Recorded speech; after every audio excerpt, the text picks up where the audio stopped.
Oi pessoal do Santa Emília, do nono ano, que vai fazer prova de matemática, de álgebra e de geometria. Meu nome é Ricardo, sou professor aqui do Espaço Marfim, fica em Olinda, Jardim Atlântico. E vou fazer com vocês, para vocês aí, uma aula especial. Um abraço para meus alunos aí, para Laís, para Júlia, para Eric. E a galerinha que quiser acompanhar, se inscreve. Estou dando aulas à distância também de reforço escolar, aulas particulares, aulas em grupo, para vocês ficarem bem tranquilos e confiantes e arrebentar lá na segunda-feira.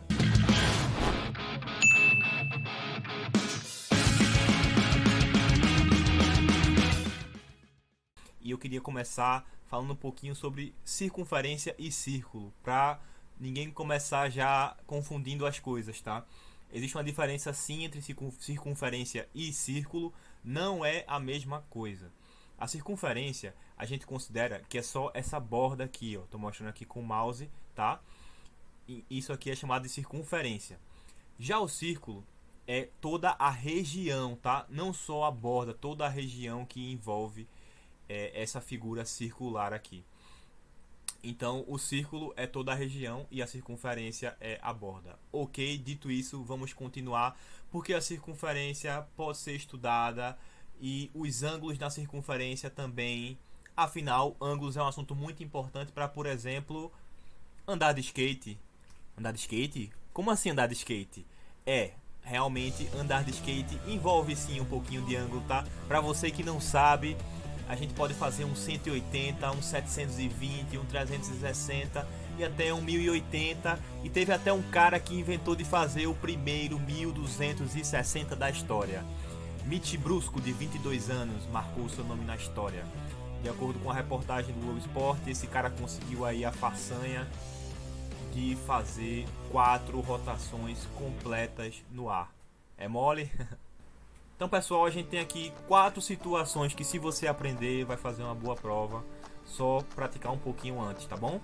Então, tem a situação do ângulo central. Então, você tem um ângulo que tem aqui uma marcação no centro da circunferência. E aí, esse ângulo, ele tem o mesmo valor do ângulo formado por essa parte aqui, tá?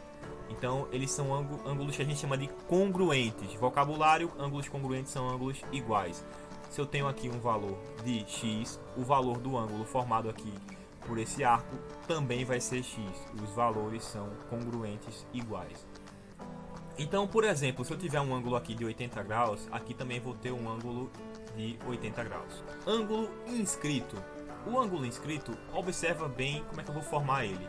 Ele está bem aqui, ó, tocando aqui em um dos pontos da circunferência. E aí é como se ele ficasse no canto. E tem uma relação direta com o ângulo formado aqui pelo arco aqui, pelo segmento aqui de circunferência.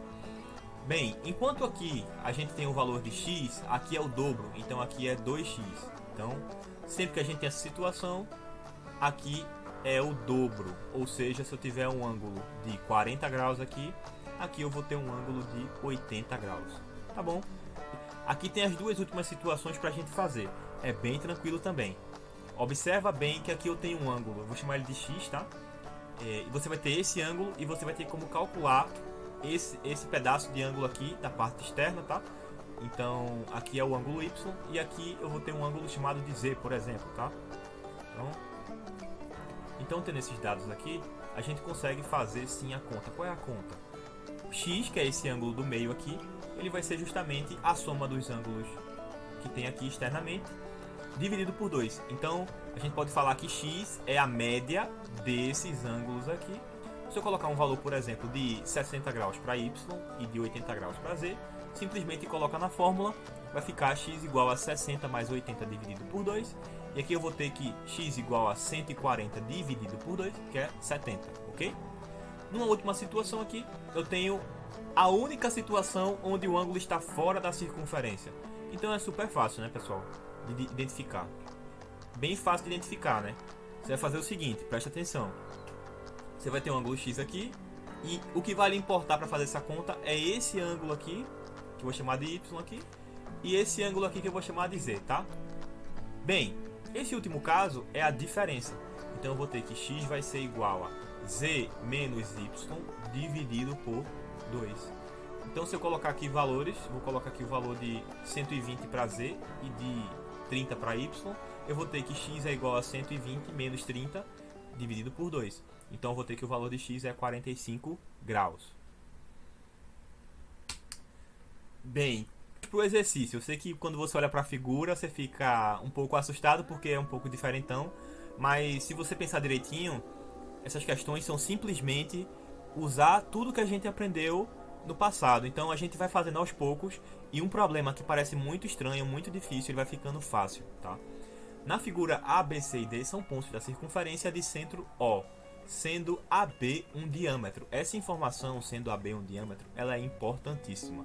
Porque se daqui para cá eu tenho um diâmetro, significa que esse ângulo aqui é o ângulo de 180 graus. Tá?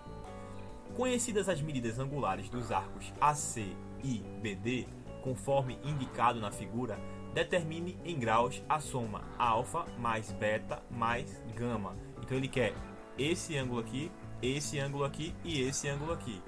Bem, observando assim de primeira, não dá para você fazer muita coisa. Mas você sabe qual é o assunto da prova e você sabe que os 4 conceitos cobrados são aqueles lá. Então a gente vai tentar utilizar tudo que a gente sabe e aos pouquinhos as respostas vão aparecendo sim, tá? Por exemplo, se aqui eu tenho 120 graus, observa que esse arco aqui, esse ângulo formado por esse arco, ele está centralizado aqui, ó. OD, OB, e a gente tem esse ângulo formado por esse arco. Então, esse ângulo que está aqui é o que? O ângulo está no meio, então, no centro da circunferência, então a gente pode dizer que esse ângulo é igual a 120 graus. Tá? Se eu tenho esse ângulo aqui, como a gente sabe que AB é um diâmetro, então a gente sabe que aqui a gente tem um ângulo de 180 graus, tá bom? Então, se aqui tem 120, para 180 falta quanto? Falta 60 graus. Então, faltam 60 graus. Então, aqui já tem uma resposta que é beta 60 graus, tá? Logo na sequência, eu sei que o arco AD também vale 60 graus, porque, cara, eu te falei que isso aqui está no meio, então o valor desse ângulo aqui é o mesmo valor desse arco aqui, do ângulo desse arco aqui. Então, 60 graus aqui, AD 60 graus. Ok, professor, vou usar esse 60 graus para quê? Vai usar. Veja só, jovem gafanhoto. Se a gente tem aqui esse ângulo desse arco AD 60 graus, observa bem essa corda que está aqui e essa corda que está aqui. Pessoal, aqui a gente tem uma situação que é o ângulo no canto aqui, e aí num ponto da circunferência a gente já sabe que esse ângulo é metade, então θ é igual a 30 graus, ok? Fora isso, a gente também tem então o segundo dado, que é θ igual a 30 graus. Falta só achar que o alfa, eu devia parar a aula por aqui, porque eu sei que você vai se divertir fazendo, mas eu vou estragar o seu prazer e vou lhe dizer a resposta. Primeira coisa, tem várias formas de fazer isso, tá? Primeira coisa que a gente pode fazer é o seguinte: a gente sabe que um giro completo tem 360 graus. Então, e metade do giro, que é o que tem aqui nessa angulação da reta, é 180 graus, tá? Então, do outro lado também eu tenho 180 graus. Então, eu tenho aqui os dois lados, cada um com 180. Tem várias formas de fazer. Vou colocar em outro slide para não ficar muita informação. E aqui é o seguinte. Bem, se eu tenho 180 aqui e 180 aqui, aqui já tem 86, já foi fornecido pela questão. Então basta eu fazer 180 menos 86, é o que falta para completar, que é 94. Então aqui eu já tenho que esse arco aqui, o ângulo formado por esse arco é 94 graus. Se esse ângulo é 94 graus, olha o alfa onde é que está aqui. Observa bem que ele é como se fosse um ângulo no cantinho aqui, formando esse ângulo maior. Então eu vou ter que alfa é igual a 47. Por quê? Metade de 94. Então é isso, pessoal. Até a próxima. Muito obrigado. Tchau, tchau.